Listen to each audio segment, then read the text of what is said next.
Good evening, welcome. If you do have a mobile phone, if you would like to put it on silent, please, thank you. Oh yeah, and great to see so many newcomers. Right, a massive welcome to Peter of England with the WeRe Bank up and running. Peter will explain the origin and intention behind the WeRe Bank, its relationship with the Bills of Exchange Act, the issuance and mechanism of the cheques, how they are intended to work and what to do if they don't. Peter also looks ahead to the encroaching cashless society, devaluation of currency, interest goals and more.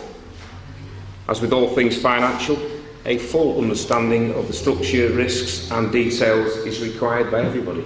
Please welcome Peter of England.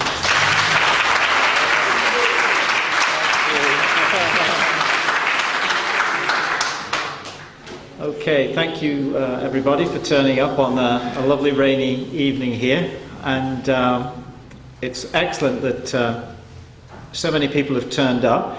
It just shows the power of this ideology, or what we're trying to deliver here. One or two of the meetings previously have been sort of disrupted, and so, for example, at Glastonbury last weekend, there was over 65, I think maybe 70 people turned up for that, and that was even with notification that the meeting was not going ahead, and that was because of constant, I think, abusive phone calls had been made to the venue. So, Tooth Juice tomorrow as well in Birmingham, and the only reason I'm mentioning this is just to let you people know it's not just some freak event that's happening here in St Anne's. Thank you. In St Anne's, it's happening everywhere.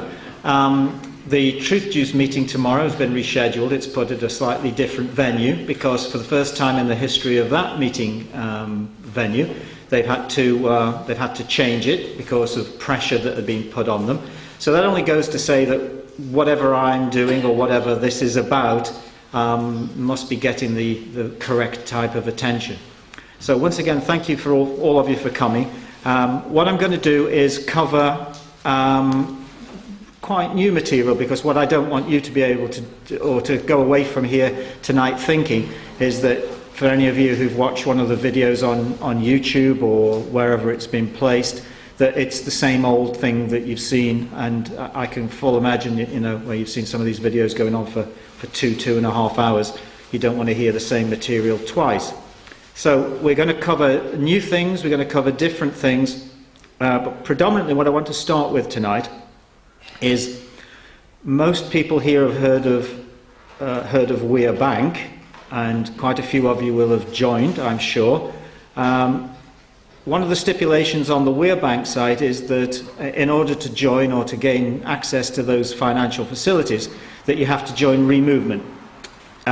So the aspect that I'm going to just cover before we get underway really tonight is that WeRe Movement was always the parent of WeRe Bank. WeRe Movement came out of a political ideology, or I actually called it originally an anti-political manifesto, that was born around about 2006. And the idea was to make sure that people were aware of the incursion of statutory dictates by a rogue regime in Westminster that were incurring, the incursions onto daily life made it almost a criminalisation of just the very fact of trying to live. So as far as that was concerned, WeRe Movement came about as the ideological mechanism which would then allow people to rally round, come together in a meaningful group, and actually bring some type of change within the country. Now, there have been a lot of people that have tried similar things in the past, and there have been a lot of movements that have come and gone, and so we wouldn't describe it as a political party, it's a movement, and what it needs to have is everyone's commitment to it, and for everyone really to come along and identify with it. It operates on a very simple principle, which is called a liberating universal principle, and that really just states in effect that each individual has the right to maintain his own life, his own sovereignty, and conduct his affairs as he sees fit without incursion by the state or any external agencies, as long as he's not harming another person's right to do exactly the same or damaging property or misrepresenting in his contract. So it's a complete divestment of the state, it's a complete divestment of Westminster Parliament plc trading out of the Houses of Parliament down there in London. And so re-movement is going to be soon the key driving force behind WeRe, and within the next 10 days there will be a website. It'll be called, or it's coming under the domain www.re-movement.info, and from that point we're going to put quite a range of facilities together for you. What that will mean in effect, that everyone that's currently a member of WeRe will automatically be a member of re-movement because they've had to join re-movement to join. But anyone thereafter that wishes to join re-movement, they don't have to get involved with the promissory note side, they don't have to get involved with the financial aspects whatsoever, they don't need a checkbook. We'll bring people on in very large numbers because included in the £10 a month membership fee will be a complete raft of benefits. One of them will be reinsurance, and what that will entail is that everyone will be given or provided with the equivalent of the old tax disc. Yeah, can you remember the tax discs that you used to have to display? And that will be that will be a fully comprehensive. It may actually be third party at the beginning, but it will be third party insurance for the vehicle that you'll be driving, and that will come in, and it will be any car, any driver. That will be actually put together, and there'll be various other things that will come in. So we're looking at various packages. There's a refuel for fuel. That's everything to do with utilities. There'll be the one I've just said there, reinsurance. There's an educational aspect. So there's a complete basket of facilities here and offers that we're going to be showing people to make your life easier, and also to make sure that you do have an alternative. And there'll be a legal department or a lawful department, based on the common law, and we'll also put what's called a common law court of record together within that, so that for those people who are maybe in dispute with local councils or dispute with the banks who are saying that your particular presentment of a promissory note or your cheque is not recognised, then there'll be court documents that will be provided to back that up, and that will come in to help people like anyone that's in a battle for maybe having their houses repossessed, like Tom Crawford recently went through, for those people who might be aware of that. So that's just to say that re-movement is going to start pushing on. The groups need to be grown now, because what I actually said when I came back to England in 2006 is that I wanted to introduce something called a polarity principle, whereby the country was polarised. It was split down the middle. And therefore you had a very simple choice. You were either on the side of the government and the status quo and the vested interests, or you weren't. And it was like, it was quite a simple yes-no response to a very simple question. And only people with, a very obtuse mind or a very sort of, should we say, devious political bent would fail to see that the answer that they would need to give was in everybody's vested interests. So, re-movement, WeRe, the first slide is, and you, because without you we can't do it. Just before we actually get on to the next slide then, to explain some of the aspects and the energy behind this, what I'd just like to say is that re-movement and WeRe are growing on a daily basis. Presently there's I would say, anything between 35 and 40 people a day joining. The numbers are slowly creeping up, but we've deliberately braked it in parts because we just can't handle the number of people. And when I say number of people are joining, that's just joining re-movement. Then there's the people then that additionally come on a few days or weeks later that join WeRe. And these people are coming on from all over the world. Finland, Estonia, Bolivia. We've got people obviously from the Commonwealth countries, Australia, New Zealand, Canada. Quite a few coming on board now in quite alarming numbers from America.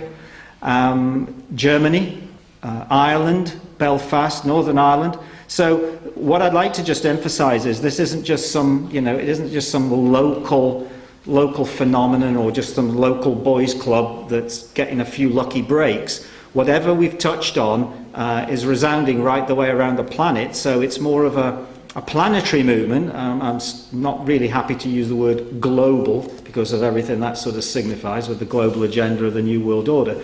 But it's an antidote to whatever it is that you see in society that's being forced down your throat on a daily basis. And the ordinary main political parties aren't going to change it.